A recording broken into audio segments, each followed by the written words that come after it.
Sir अस्सलाम वालेकुम। वालेकुम सलाम। सर कैसे हैं आप? अल्लाह का शुक्र जी, ठीक-ठाक।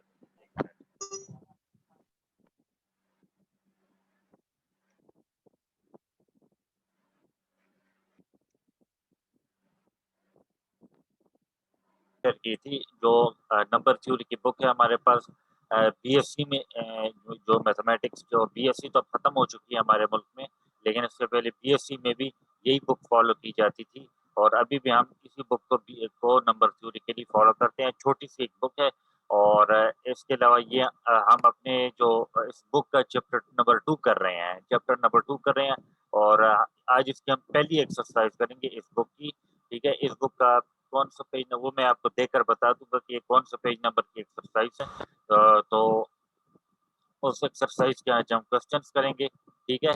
तो सबसे पहला क्वेश्चन तो हमारे पास ये है कि मतलब आपको ये सब कहा जा रहा है कि साबित करें prove that if n if any odd integer then 8 divides n square minus 1 मतलब अगर आपके पास n ऑड इंटीजर हो तो फिर 8 जो है वो n स्क्वायर माइनस 1 को डिवाइड करेगा। तो ये बात हमने साबित करनी है, ये हमारे पास क्वेश्चन है। तो सॉल्यूशन इसकी इस तरह से है कि जिस तरह आपको मालूम है कि कोई भी ऑड इंटीजर हो तो उसको हम इस फॉर्म में लिख सकते हैं 2k + 1 इससे मतलब k हमारे पास क्या है? एक इंटीजर है। k हमारे पास इंटीजर है तो 2k + 1 से कोई भी आप मतलब k की वैल्यू ले लें तो 2k + 1 से हमारे पास क्या आएगा? ऑड इंटीजर ही आएगा। मतलब कोई भी आप इंटीजर ले लें तो 2k + 1 से हमारे पास क्या आता है? ऑड इंटीजर आता है। अगर खाली 2k हो तो इससे फिर हमारे पास इवन इंटीजर आता है और अगर 2k + 1 हो हमारे पास तो इससे हमारे पास क्या आता है? ऑड इंटीजर आता है। ठीक हो गया? तो अगर हम n स्क्वायर माइनस 1 को कंसीडर करें, मतलब n में हम 2k + 1 पुट कर लें, तो 2k + 1 जब हम पुट करेंगे और a + b होल स्क्वायर का फ़ॉर्मूला पुट करेंगे, तो 1 और 1 तो आपस में कैंसल हो जाएँगे, रह क्या जाएगा 4k स्क्वायर प्लस 4k रह जाएगा। यहाँ से अगर आप 4k कॉमन ले लें, तो k + 1 हमारे पास रह जाता है, ठीक है? तो अब हमें मतलब जब हमने 4k कॉमन लिया तो k + 1 रह गया। अब देखें k हमारे पास कोई भी इंटीजर है, तो ये बात तो कन्फर्म है कि या तो k इवन होगा, अगर k इवन नहीं है तो k + 1 इवन होगा। मतलब फ़र्ज़ करें अगर हमारे पास जिस तरह 7 हमारे पास ऑड इंटीजर है, तो 7 + 1 क्या है हमारे पास? इवन इंटीजर है ना हमारे पास। जब ऑड इंटीजर से हम 1 को ऐड करते हैं, तो उससे हमारे पास क्या आता है? इवन इंटीजर आता है। इसी तरह अगर आप इवन इंटीजर से ऑड इंटीजर को सॉरी जब ऑड इंटीजर से हम 1 ऐड करेंगे तो इवन इंटीजर आएगा। इसी तरह जब हम इवन इंटीजर से 1 को ऐड करेंगे तो ऑड इंटीजर आएगा। बात समझ में आ रही है ना? इसलिए अगर फ़र्ज़ करें k इंटीजर है, k हमारे पास इंटीजर है तो या तो k हमारे पास इवन होगा, अगर k हमारे पास इवन नहीं है, मतलब k अगर ऑड है हमारे पास तो k + 1 हमारे पास इवन होगा। तो ये कह रहे हैं कि फिर इस केस में 8 जो है वो 4k इंटू k + 1 को डिवाइड करेगा। कैसे? फ़र्ज़ कर लें अगर मतलब k की वैल्यू हमारे पास 1 है एक तरह से या पहले अगर आप देख लें मतलब 4k को k + 1 से आप मतलब 4k k + 1 को आप क्या करें 8 से डिवाइड कर लें। ठीक है? मतलब ये मैंने रफ़ फॉर्म में लिखा हुआ भी है कि अगर आप 4k k + 1 को 8 से डिवाइड करेंगे तो 4 जब 8 के साथ कैंसल होगा तो डिनोमिनेटर में क्या रह जाएगा 2 रह जाएगा हमारे पास। डिनोमिनेटर में हमारे पास 2 रह जाएगा। तो जिस तरह आपको बताया कि या तो k इवन है या k + 1 इवन है, तो जब डिनोमिनेटर में 2 रह जाएगा, तो आपको पता है कि हर इवन इंटीजर जो है वो हमारे पास 2 पर डिवाइड होता है। हर इवन इंटीजर हमारे पास 2 पर डिवाइड होता है, ठीक है ना? तो इसलिए जब हर इवन इंटीजर 2 पर डिवाइड होता है, जिस तरह मैंने आपको कहा कि 4 जब 8 के साथ क्या 8 जब 4 के साथ कैंसलेशन होती है, डिनोमिनेटर में 2 रह जाता है और मैंने आपको बताया कि या तो k इवन है या तो k + 1 इवन है। तो जब इन दोनों में से कोई भी इवन है तो वो 2 पर क्या होगा डिवाइड होगा। जब 2 पर डिवाइड होगा मतलब क्या है एक तरह से कि ये जो 4k k + 1 है ये एक्चुअली 8 पर डिवाइड हो रहा है। ये वाला टर्म क्या है 8 पर डिवाइड हो रहा है। तो जब 4k k + 1 8 पर डिवाइड हो रहा है तो ये किसके बराबर है 4k k + 1 n square minus 1 के बराबर है ना। तो मतलब ये हुआ कि n स्क्वायर माइनस 1 जो है वो 8 पर डिवाइड हो रहा है या 8 जो है वो n स्क्वायर माइनस 1 को डिवाइड करता है for all n odd integers मतलब किसी भी ऑड इंटीजर्स के लिए ये बात हमारे पास क्या है ट्रू है। और एक और बात ये कि फर्ज करें k हमारे पास इंटीजर है ना, अगर k हमारे पास इंटीजर है तो k की वैल्यू अगर आप 1 कर लें या k की वैल्यू अगर आप 2 कर लें, फर्ज करें k की वैल्यू आप क्या कर लें 2 कर लें, तो ये हो जाएगा 4 इंटू 2 इंटू 2 प्लस 1, तो 4 इंटू 2 8, 8 से कैंसिल हो जाता है, कॉमन सेंस की बात है ना। तो इसलिए 8 जो है वो 4k k प्लस 1 को डिवाइड करता है, मतलब 8 जो है वो n स्क्वायर माइनस 1 को डिवाइड करता है। इसकी मंतक क्या है, इसकी वजह क्या है कि जब 4k k प्लस 1 8 से डिवाइड होता है तो 4 8 के साथ जब कैंसिल हो तो डिनोमिनेटर में 2 रह जाता है, और चूंकि k इंटीजर है तो या तो k इवन होगा या k प्लस 1 इवन होगा, इन दोनों में से जो भी इवन होगा, ऑब्वियसली हर इवन इंटीजर जो है वो 2 पर क्या होता है डिवाइड होता है, तो इसलिए ये पूरा टर्म जो है वो एक्चुअली मतलब 8 पर डिवाइड होता है। तो ये बात हमने अपनी साबित कर ली। ये क्वेश्चन समझ में आ गया ना आप सबको कि 8 जो है वो n स्क्वायर माइनस 1 को कैसे डिवाइड कर रहा है?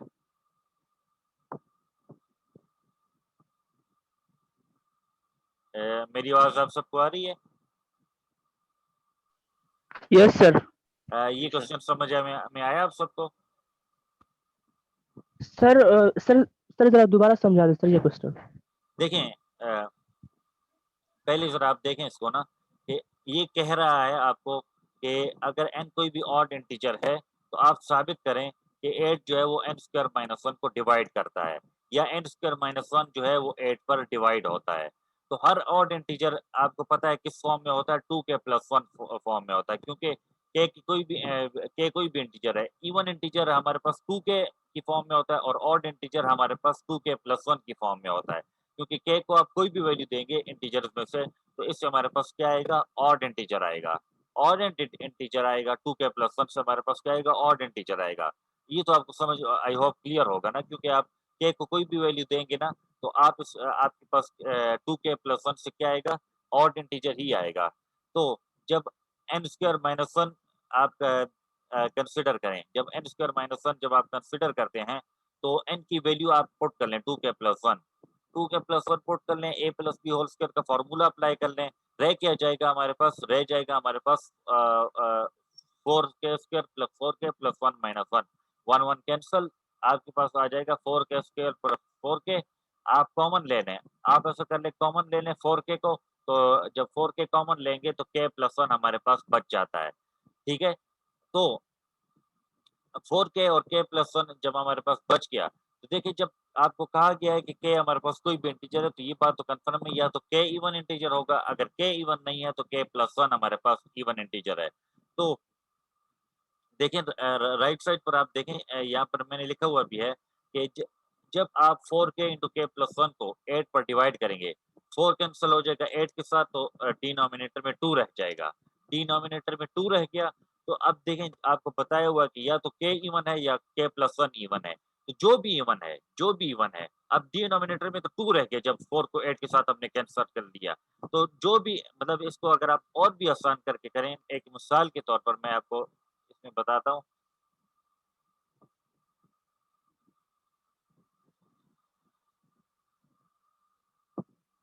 मतलब ये आपके पास क्या है, 4k into k plus 1 divided by 8।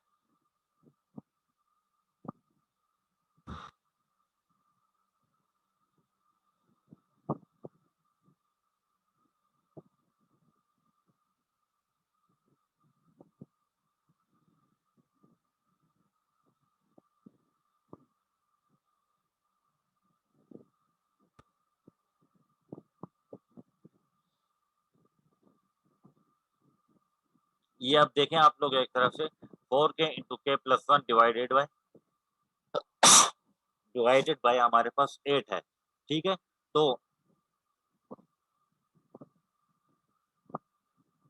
मैं मैथमेटिकल फॉर्म में लिख देता हूँ ताकि आपको ज्यादा क्लियर हो।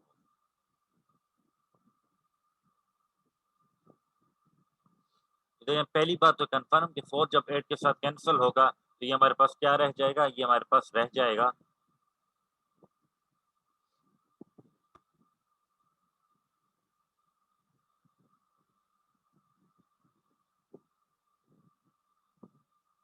ये हमारे पास रह जाएगा, डिनोमिनेटर में 2 हो जाएगा, और ये k इंटू के प्लस 1 डिवाइड बाई 2 रह जाएगा।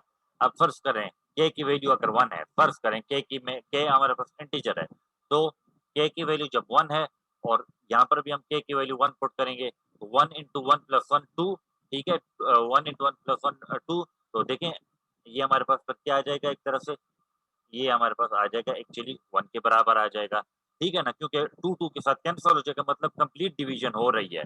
अगर फर्ज कर लें हमारे पास के की वैल्यू क्या है, हमारे पास के की वैल्यू है 2, तो ये हो जाएगा 2 इंटू 2 प्लस 1, ठीक है, तो ये 2 आपस में कैंसिल हो जाएंगे और रह क्या जाएगा 3 रह जाएगा, तब भी कंप्लीट डिवीजन हो रही है, ठीक है। इसी तरह अगर आप के की वैल्यू है हमारे पास 3, तो 3 इंटू 3 प्लस 1 डिवाइड बाई 2, मतलब 3 इंटू 4 डिवाइड बाई 2। तो जब 4 2 के साथ कैंसिल होगा और 3 के साथ मल्टीप्लाई होगा, तो ये हमारे पास 6 आएगा, मतलब कंप्लीट डिवीजन हो रही है एक तरह से। कोई भी आप एक तरह से के की वैल्यू लें तो वो एक तरह से 2 पर कंप्लीट डिवाइड होगा, क्योंकि 4 8 के साथ कैंसिल हो गया तो 2 रह गया, तो के और के प्लस 1 की आप कोई भी वैल्यू लें तो वो 2 पर डिवाइड हो रहा है, मतलब एक्चुअली ये पूरा टर्म 4k इंटू के प्लस 1 ये 8 पर डिवाइड हो रहा है एक तरह से।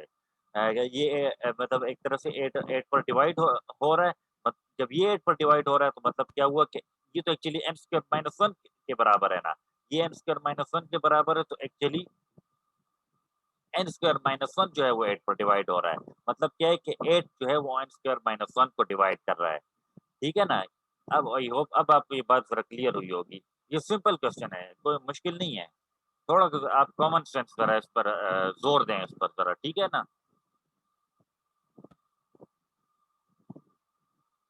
कुछ आइडिया हुआ जी आपको? Yes sir. ठीक है जी। अच्छा अगला क्वेश्चन देखें। अगला क्वेश्चन ये है कि order of any 3 consecutive integers is divisible by 6। कहता बस ये है कि अगर आप कोई भी 3 कंसेक्यूटिव इंटीजर्स लें, मतलब फर्ज करें 4 5 6 7 8 9 10 11 12 13 14 15, कोई भी कंसेक्यूटिव इंटीजर्स अगर आप लोग लें, ठीक है, कंसेक्यूटिव का मतलब मैंने आपको पहले भी समझाया था। फर्ज करें अगर इंटीजर्स है हमारे पास 2 3 4 तो ये कंसेक्यूटिव इंटीजर्स हैं, लेकिन अगर हमारे पास इंटीजर्स हैं 2 7 10 तो ये कंसेक्यूटिव इंटीजर्स नहीं है, क्योंकि इनके दरमियान काफी गैप है, ठीक है।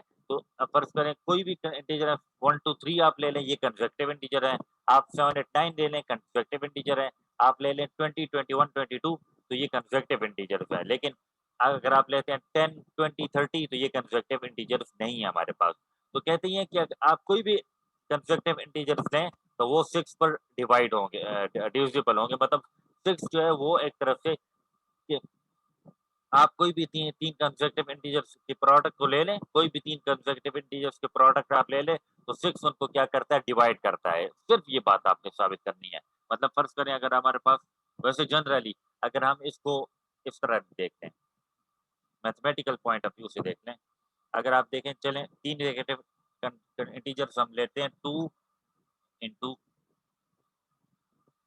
2 मल्टीप्लाई बाय 3 मल्टीप्लाई बाय 4, इससे हमारे पास क्या आता है, इससे हमारे पास आता है 2 3 जार 6 और 6 4 जार 24, मतलब ये इससे हमारे पास आता है 24 आता है हमारे पास, और 24 जो है वो ऑब्वियसली 6 पर डिवाइड होता है, ठीक है। मतलब बस 2 3 4 से जो भी हमारे पास आया, लेकिन उससे हमारे पास एक्चुअली हमारे पास क्या है 24 है, और 24 6 पर डिवाइड होता है, ठीक है ना। 24 6 पर क्या है, डिविजिबल है।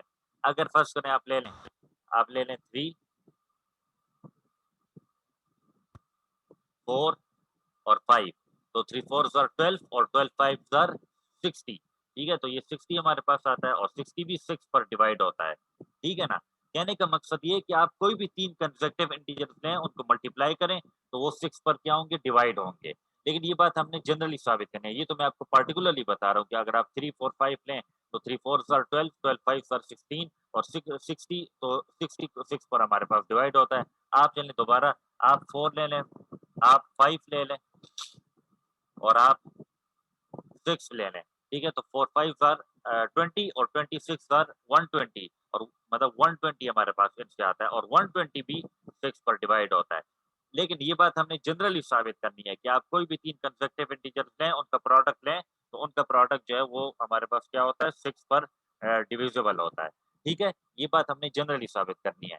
तो बस ऐसा कर लें, एक p को ले लें, मतलब n into n minus 1 into n minus 2, ये 3 कंसेक्यूटिव इंटीजर्स ले लें, इनका प्रोडक्ट ले लें, फर्ज करें वो प्रोडक्ट हमारे पास p के बराबर है। ठीक है, ये 3 कंसेक्यूटिव इंटीजर्स हैं, n, n minus 1, n minus 2, 3 consecutive integers हैं। आप क्या कर लें, इनका प्रोडक्ट ले लें जो कि p के बराबर है। फिर आप ये करें कि n minus 3 फैक्टोरियल को मल्टीप्लाई भी करें, डिवाइड भी करें। तो ये जब आप मल्टीप्लाई करेंगे तो ऊपर ये डिनोमिनेटर में ये पूरा टर्म क्या है, एक्चुअली n फैक्टोरियल बन रहा है ना, क्योंकि n into n minus 1 into n minus 2 into n minus 3 factorial. इसके आगे क्या होगा, मतलब n minus 3 फैक्टोरियल से आगे होगा n minus 4, n minus 5, मतलब जहाँ तक आप जाते जाएं। तो ये एक n जो है वो एक एक करके हमारे पास क्या है, घट रहा है। तो ये एक्चुअली n फैक्टोरियल के बराबर है, और ये n फैक्टोरियल के बराबर है, और डिनोमिनेटर में n minus 3 फैक्टोरियल अपनी जगह पर, ये अपनी जगह पर, ठीक है। तो ऊपर ऊपर n फैक्टोरियल हो गया, और डिनोमिनेटर में n minus 3 फैक्टोरियल अपनी जगह पर, ठीक है, क्योंकि ऊपर जो है ये n फैक्टोरियल का फॉर्मूला है, और नीचे n minus 3 फैक्टोरियल अपनी जगह पर। फिर हम ये करते हैं कि दोनों साइडों पर, बोथ साइड्स पर हम 3 फैक्टोरियल को डिवाइड कर देते हैं। बोथ साइड्स को जब हमने 3 फैक्टोरियल को डिवाइड कर लिया, तो ये राइट साइड जो है ये एक्चुअली कॉम्बिनेशन का फॉर्मूला बन गया। ये हमारे पास क्या है, ये कॉम्बिनेशन का फॉर्मूला है। कॉम्बिनेशन मैंने आपको ये सेकंड सेमेस्टर में करवाई भी थी। तो कॉम्बिनेशन का फॉर्मूला बन गया, मतलब ये एक्चुअली NC3 बन गया, ठीक है, ये कॉम्बिनेशन का फॉर्मूला है। और कॉम्बिनेशन से आप कुछ भी करें ना, मतलब NC3 से हमारे पास आप n को कोई भी वैल्यू दें, आप n को कोई भी वैल्यू दें, n factorial divide by 3 factorial into n minus 3 factorial, या NC3, आप n को कोई भी वैल्यू देंगे इंटीजर्स में से, तो NC3 हमारे पास क्या आएगा, इंटीजर ही आएगा, ठीक है ना। मतलब आप NC3 n को आप कोई भी वैल्यू देंगे तो NC3 से हमारे पास इंटीजर ही आएगा हमारे पास, ठीक है ना। तो मतलब क्या हुआ कि p डिवाइड बाय 3 फैक्टोरियल, मतलब p divide by 3 factorial, 3 factorial किसके बराबर है, 6 के बराबर है। मतलब क्या हुआ कि अगर NC3 से हमारे पास इंटीजर आ रहा है, मतलब क्या हुआ कि p डिवाइडेड बाय 3 फैक्टोरियल हमारे पास इंटीजर है, p डिवाइडेड बाय 3 फैक्टोरियल हमारे पास इंटीजर है, या p बाय 6 हमारे पास इंटीजर है। तो जब p बाय 6 इंटीजर है, तो इसका मतलब क्या है कि 6 p को डिवाइड करता है। याद रखें, याद रखें, याद रखें, अगर मैं आपको जनरली ये बताऊं कि जब भी आपको कहा जाए कि a, मतलब a डिवाइडेड बाय b ये हमारे पास इंटीजर है, तो इसका मतलब ये है, इसका मतलब ये है कि then b b divides a, मतलब b जो है वो a को डिवाइड करता है। जब भी आपको कहा जाए कि a बाई b हमारे पास इंटीजर है, तो इसका मतलब ये है कि b a को डिवाइड करता है। क्योंकि क्योंकि इसकी वजह क्या है, इसकी वजह ये है कि अगर a बाई b हमारे पास इंटीजर है, तो फर्ज करें वो इंटीजर किसके बराबर है, फर्ज करें वो इंटीजर c के बराबर है ना। जब a minus a by b उससे हमारे पास इंटीजर आता है, जब भी हमारे पास a बाई b से कोई इंटीजर आता है, तो फर्ज करें वो इंटीजर c है। वो इंटीजर क्या है, वो इंटीजर c है हमारे पास, ठीक है ना। मेरी बात समझ रहे हैं, जब मैं कह रहा हूँ कि अगर a बाई b इंटीजर होगा तो b a को डिवाइड करेगा। कैसे, ये बात हमने कह दी, हमने ये कैसे कहा कि b a को डिवाइड करता है। बात ये है कि जब हमने कहा कि a बाई b इंटीजर है, मतलब ये हुआ कि फर्ज करें a बाई b किसी इंटीजर c के बराबर है, किसी इंटीजर c के बराबर है, तो इसका मतलब अगर मैं b को हम बोथ साइड पर मल्टीप्लाई कर लें, तो ये क्या बन जाएगा, a equal to B C बन जाएगा, a equal to B C बन जाएगा। और ये तो डिवाइजर की डेफिनेशन है, ये तो डिवाइजर की डेफिनेशन है कि जब हम ये कहते हैं, डिवाइजर की डेफिनेशन क्या है, डिवाइजर की डेफिनेशन ये है कि जब हम ये कहते हैं कि p a को डिवाइड करता है, तो डेफिनेशन के मुताबिक हमारे पास then there exist integer c such that a is equal to b c, ठीक है ना। तो इसी मतलब ये तो हमारे पास वो डिवाइजर की डेफिनेशन है। तो इसी बुनियाद पर हम ये कहते हैं कि अगर a बाई b इंटीजर है, तो फिर b को a को डिवाइड करता है, ठीक है ना। ये बात आई होप आपको समझ में आ रही होगी, क्योंकि मतलब यहाँ पर भी ये कह रहे हैं ना कि अगर मतलब ये NC3 इंटीजर है, मतलब p divide by 3 factorial integer है, मतलब p डिवाइडेड बाय 6 इंटीजर है। जब p डिवाइड बाय 6 इंटीजर है, इसका मतलब ये है कि 6 जो है वो p को डिवाइड करता है। इसलिए कि यहाँ पर देखिए, यहाँ पर मैंने रफ में लिखा हुआ भी है कि अगर p बाय 6 जो है वो फर्ज करें इंटीजर है, मतलब फर्ज करें वो किसी इंटीजर q के बराबर है, वो इंटीजर q के बराबर है, तो जब 6 को आप बोथ साइड पर मल्टीप्लाई करते हैं, तो वो p बराबर आ रहा है 6q के बराबर आ रहा है, p बराबर आ रहा है 6q के। तो जब हमने कहा कि 6p को डिवाइड करता है तो डेफिनेशन के मुताबिक हमारे पास इंटीजर q एग्जिस्ट करता है, यहाँ तक कि p जो है वो 6q के बराबर है। और यही हमारे पास एक्चुअली डिवाइजर की डेफिनेशन है, जो कि मैंने आपको पिछले से पिछले लेक्चर में करवाई थी, ठीक है ना। तो इसलिए मतलब क्या हुआ कि अगर p बाई 6 इंटीजर है तो 6p को डिवाइड करता है, 6p को डिवाइड करता है तो p किसके बराबर है? p बराबर है n into n minus one into n minus two के प्रोडक्ट है, ठीक है ना। तो मतलब ये हुआ 6 जो है वो एक्चुअली इस प्रोडक्ट को डिवाइड कर रहा है। आई होप ये एग्जांपल आपको समझ में आई होगी। मुश्किल नहीं है, ये बहुत आसान एग्जांपल है। समझ में आई है ये एग्जांपल ये आपको? Yes sir. ठीक है, यस सर। ओके जी। नेक्स्ट क्वेश्चन पर आते हैं हम।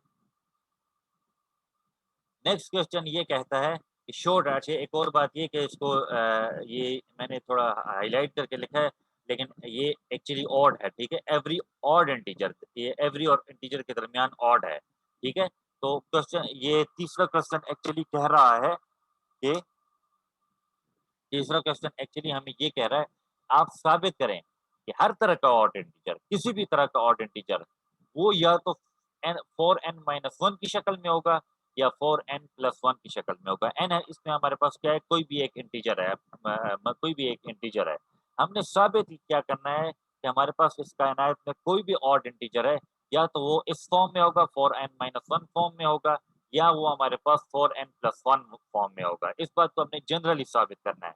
वैसे अगर आप पार्टिकुलरली अगर आप मैं उस बात को साबित कर लूं तो फर्ज करने एन हमारे पास 1 के बराबर है, एन 1 के बराबर है तो 4 into four, four four 16, 16 minus one 15, ठीक है। ये एक तरह से इवन नंबर की शक्ल है, ऑड नंबर की शक्ल है।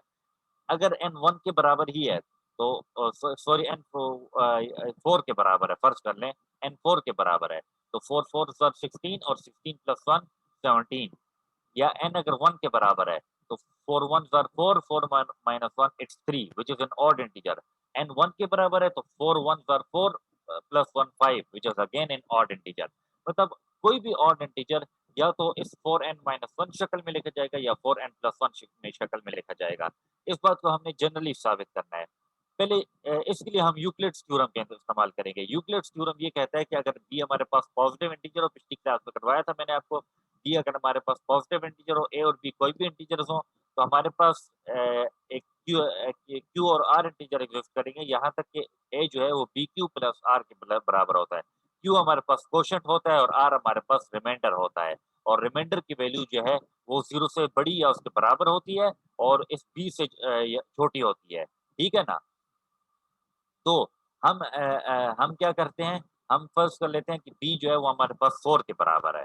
b 4 के बराबर है तो फिर इस केस में रिमाइंडर की वैल्यू 0 से बड़ी या उसके बराबर होगी और 4 से छोटी होगी। मतलब रिमाइंडर की वैल्यू या तो 0 के बराबर होगी, इस साइड पर लिखा हुआ भी है, या 1 के बराबर होगी, या 2 के बराबर होगी, या 3 के बराबर होगी। 3 यहाँ पर नजर नहीं आ रहा है लेकिन 3 भी इसमें शामिल है, ठीक है ना।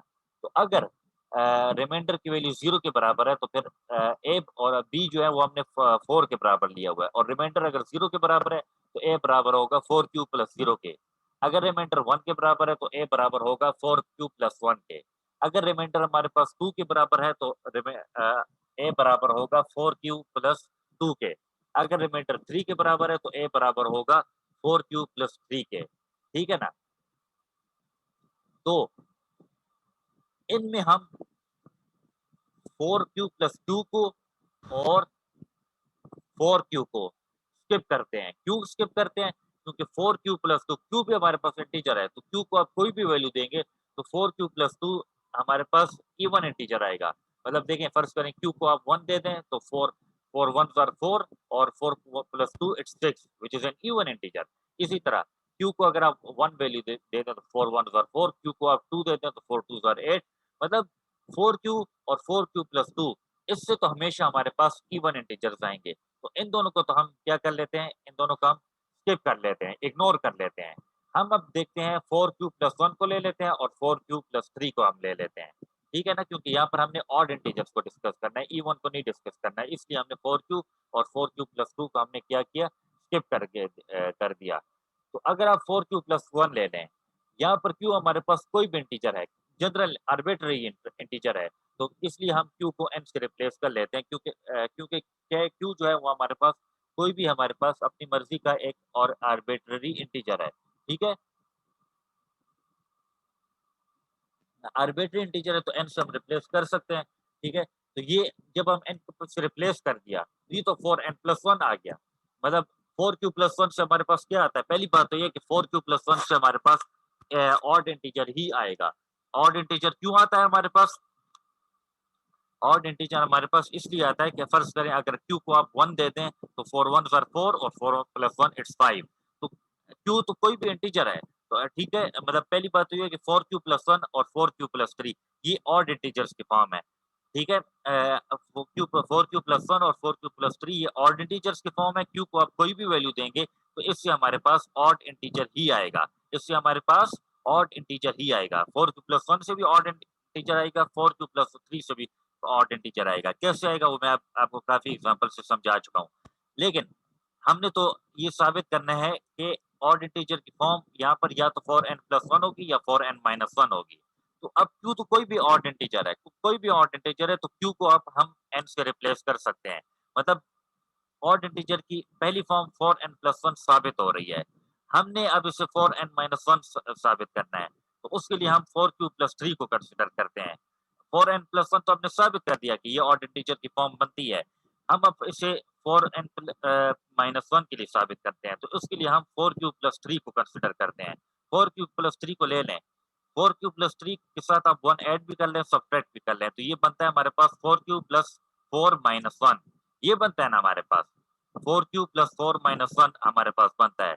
तो आप 4q+4 इस यहाँ पर एक्चुअली 4q+4-1 पूरा नहीं आ रहा, लेकिन जब 4 आप कॉमन लेंगे तो ये बनेगा 4 × q+1-1, ठीक है। तो q हमारे पास क्या है? कोई भी इंटीजर है, अपनी मर्जी का एक इंटीजर है, कोई भी इंटीजर हो सकता है। तो q+1 से क्या आएगा? मतलब इंटीजर +1 से क्या आता है हमारे पास? इंटीजर ही आता है ना हमारे पास। तो इसलिए q+1 से भी हमारे पास इंटीजर ही आएगा। q+1 भी हमारे पास कोई भी आर्बिट्ररी इंटीजर है जिसको हम n से रिप्लेस कर सकते हैं। तो एक्चुअली ये भी फिर 4n-1 ये फिर जब q+1 को हमने मतलब q+1 को हमने n से रिप्लेस कर दिया तो ये बन गया 4n-1। मतलब ऑड इंटीजर की मतलब एक तरफ से 4n+1 फॉर्म हमने पहले साबित कर दी और 4n-1 अब हमारे पास साबित हो गई। तो मतलब क्या हुआ कि कोई भी ऑड इंटीजर हमारे पास या तो 4n-1 फॉर्म में आ रहा है या 4n+1 फॉर्म में आ रहा है, ठीक है ना। ये बात हमने साबित कर दी, ठीक है। ये क्वेश्चन भी आप क्लियर हो गया ना जी। जहाँ अगर कंफ्यूजन हुआ आप पूछ सकते हैं। पूरा क्वेश्चन तो अब रिपीट करना मुश्किल है, लेकिन जहाँ कंफ्यूजन है वहाँ आप पूछ सकते हैं। कंफ्यूजन तो नहीं है ना? No, sir. ठीक है जी। अगला क्वेश्चन आप देखें, अगला क्वेश्चन है हमारे पास। No sir. अगर हमारे ठीक है, अगला क्वेश्चन आप देखें। अगला क्वेश्चन ये कहता है कि अगर हमारे पास n जो है वो पॉजिटिव ऑड इंटीजर है। n एक बात तो ये कि इंटीजर है, पॉजिटिव भी है और ऑड इंटीजर है, ठीक है। ये ऑड यहाँ पर लिखा हुआ है। तो आप ये साबित करें कि a + b जो है वो हमारे पास a power n + b power n को डिवाइड करता है। ये बात आप साबित करें, ठीक है। n हमारे पास अपनी मर्जी का कोई पॉजिटिव ऑड इंटीजर है। आपने ये साबित करना है कि a + b जो है वो a power n + b power n को डिवाइड करता है। तो इसके लिए इसको साबित करने के लिए हम मैथमेटिकल इंडक्शन इस्तेमाल करेंगे। मैथमेटिकल इंडक्शन के मुताबिक हम क्या करेंगे? सबसे पहले तो हम n की वैल्यू एक ऑड फॉर्म में लेते हैं। मतलब n क्या है हमारे पास? ऑड इंटीजर है ना, और मैंने आपको बता दिया कि ऑड इंटीजर 2k+1 फॉर्म में होता है। तो पहली बात तो ये कि जब n जो है 2k+1 फॉर्म में है तो a power n + b power n ये किसके बराबर हो गया? a power 2k+1 + b power 2k+1। या आप इस तरह कर लें, पहली कंडीशन के मुताबिक k को 0 ले लें या बस n को आप 1 ले लें, क्योंकि पहली कंडीशन हम 1 पर चेक करते होते हैं। लेकिन चूंकि यहाँ पर हम ऑड इंटीजर की फॉर्म रिप्रेजेंट कर रहे हैं तो इसलिए k की इनिशियल वैल्यू हम 0 लेंगे यहाँ पर, ठीक है। तो इसलिए k की जब हम 0 लेंगे तो ये एक्चुअली क्या बन जाएगा? ये बन जाएगा a पावर 1 + b पावर 1, ठीक है ना। मतलब a power n + b power n बन जाएगा a पावर 1 + b पावर 1। तो ए प्लस बी मतलब ए प्लस बी भी तो एक्चुअली क्या है ए पावर 1 प्लस बी पावर 1 ही है ना। मतलब ए प्लस बी तो ऑब्वियस बात है, ए प्लस बी अपने आप को डिवाइड करता है। ए पावर 1 प्लस बी पावर 1 ये क्या चीज़ है? ए प्लस बी तो है ना। तो मतलब ए प्लस बी जो है वो तो अपने आप को डिवाइड कर रहा है, मतलब पहली कंडीशन तो सैटिस्फाई हो रही है हमारे पास, ठीक है ना। अब हम सेकंड कंडीशन में क्या करते हैं? सेकंड कंडीशन में हम फर्ज़ करते हैं कि ये किसी भी इंटीजर के लिए हमारे पास ट्रू है, मतलब किसी भी इंटीजर के लिए where n is equal to 2k plus 1। Condition 1 में तो हमने k की वैल्यू 0 ली ना, कंडीशन 1 में हमने k की वैल्यू 0 ली। कंडीशन 2 में हम फर्ज़ करते हैं कि ये किसी भी k के लिए हमारे पास ट्रू है, मतलब n is equal to 2k plus 1 और ये किसी भी k प्लस 1 के लिए हमारे पास ट्रू है। सॉरी किसी भी k के लिए हमारे पास ट्रू है, मतलब a प्लस b जो है वो a power 2k plus 1 plus b power 2k plus 1 को डिवाइड करता है। इसको आप 1 का नाम दे दें। हमने साबित क्या करना है? हमने साबित ये करना है कि ये जो रिज़ल्ट है, ये जो बात है, वो k प्लस 1 के लिए भी ट्रू है।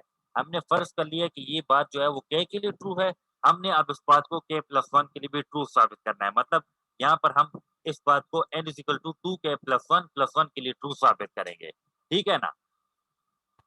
ये मैथमेटिकल इंडक्शन का हमारे पास उसूल है। तो हाँ ऐसा करें कि n is equal to 2k plus 1 तो आप देख लें मतलब a power n plus b power n में n की भी ये वैल्यू पुट कर दें।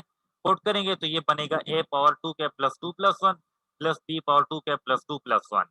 तो ये हमारे पास हो जाएगा मतलब 2k प्लस 1 अपनी जगह पर और a स्क्वायर को अपनी जगह पर हम लिख लेंगे। मतलब आपको पता है कि जब बेसिस सेम हो तो पावर्स 8 हो सकती हैं हमारे पास, क्योंकि इससे हमारे पास a power 2k plus 2 plus 1 वापस आता है। इसी तरह इससे भी हमारे पास b power 2k plus 2 plus 1 वापस आता है, क्योंकि मैंने अभी आपको बताया कि b जब बेसिस सेम हो तो पावर्स क्या होती हैं? ऐड होती हैं। पावर्स अब ऐड होती हैं हमारे पास, तो फिर अब हमारे पास होगा क्या? या हमने करना क्या है? हमने करना क्या है कि यहाँ पर आप देख लें, यहाँ पर हमारे पास है b पावर 2 के प्लस 1 इंटू बी स्क्वायर।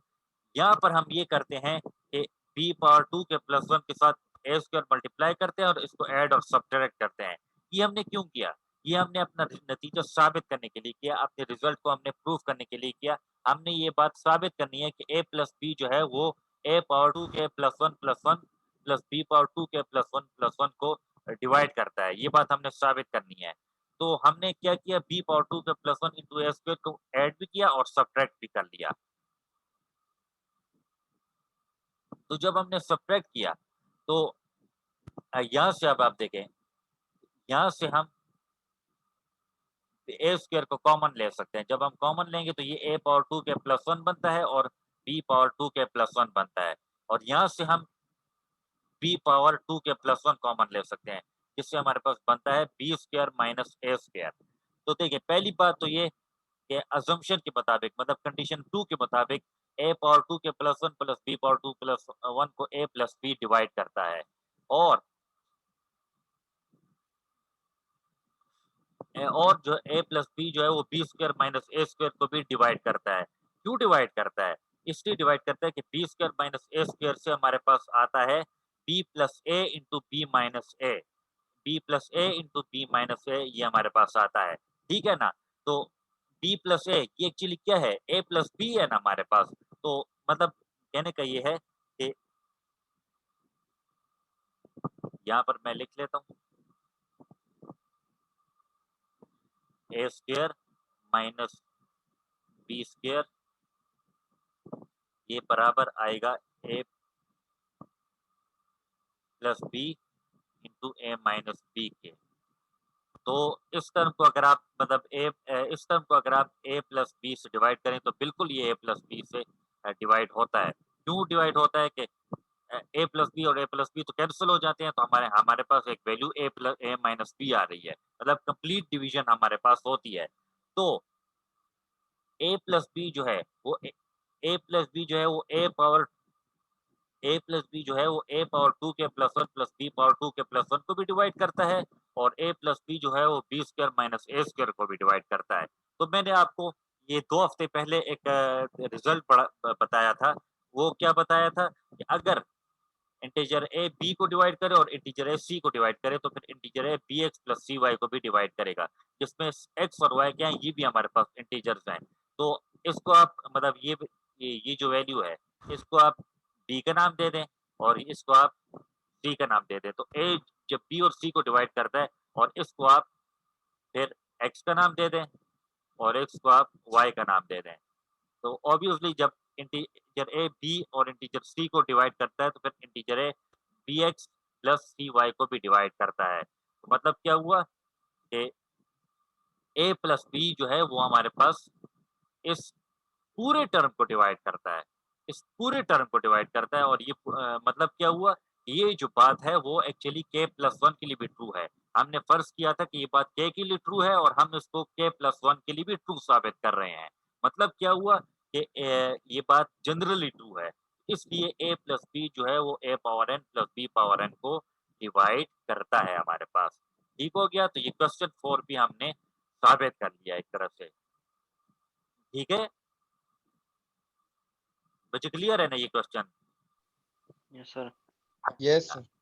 अच्छा इसी तरह अगर n पॉजिटिव इवन इंटीजर है तो फिर a प्लस बी जो है वो a power n minus b power n को डिवाइड करता है। अब यहाँ पर आपने n की वैल्यू क्योंकि इवन इंटीजर है तो इवन इंटीजर 2 की प्रोडक्ट की शक्ल में होता है तो ये 2 क्या हो गया? मतलब ये actually a power n minus b power n ये एक्चुअली a पावर 2 क्या माइनस b पावर 2 क्या है? तो बिल्कुल हूबहू वैसे ही क्वेश्चन है। इसको आप क्वेश्चन नंबर 5 को आप खुद देख लीजिएगा। बिल्कुल हूबहू वैसा क्वेश्चन है। ठीक है? तो ये आपका होमवर्क हो गया। ठीक है? ठीक है तो बस बच्चे आज के लिए फिर इतना काफ़ी है। आपका अगर कोई क्वेश्चन है तो फिर पूछ सकते हैं।